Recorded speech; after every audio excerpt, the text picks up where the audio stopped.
Indian നാവികസേനയുടെ പായ്ക്കപ്പലായ INSV കൗണ്ടിന്യയ്ക്ക് ഒമാനിലെ മസ്കറ്റിൽ ഉജ്ജ്വല വരവേൽപ്പ് നൽകി.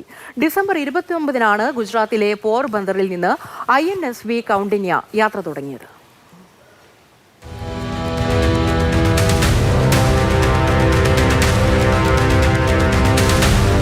വാട്ടർ സല്യൂട്ടോടെ രാജകീയ വരവേൽപ്പേറ്റുവാങ്ങി INSV കൗണ്ടിന്യ. മസ്കറ്റിലെ തുറമുഖത്ത് പായ്ക്കപ്പലിനെ സ്വീകരിക്കാൻ പ്രവാസികളുടെ ഒരു കൂട്ടം തന്നെയുണ്ടായിരുന്നു. ഒപ്പം കേന്ദ്രമന്ത്രി സർബാനന്ദ സോനോവാളും.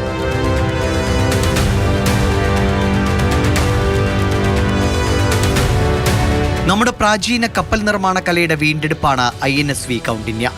എഴുത്തുകാരനും പ്രധാനമന്ത്രിയുടെ ധനകാര്യ ഉപദേശക സമിതി അംഗവുമായ സഞ്ജീവ് സന്യാൽ മുന്നോട്ട് വച്ച ആശയം കേന്ദ്ര സാംസ്കാരിക മന്ത്രാലയവും ഇന്ത്യൻ നാവികസേനയും ഏറ്റെടുക്കുകയായിരുന്നു. അജന്ത എല്ലോറ ഗുഹകളിലെ ചിത്രങ്ങളിൽ നിന്ന് പ്രചോദനം ഉൾക്കൊണ്ടാണ് നിർമ്മാണം. കേരളത്തിലെ ഒരു നിർമ്മാണ വിദഗ്ധൻ ബാബു ശങ്കരനും സംഘവുമാണ് ഈ സ്വപ്ന പദ്ധതിയെ യാഥാർത്ഥ്യമാക്കിയത്.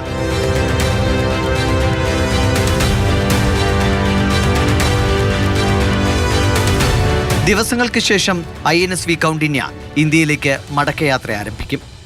News desk, Mathrubhumi news.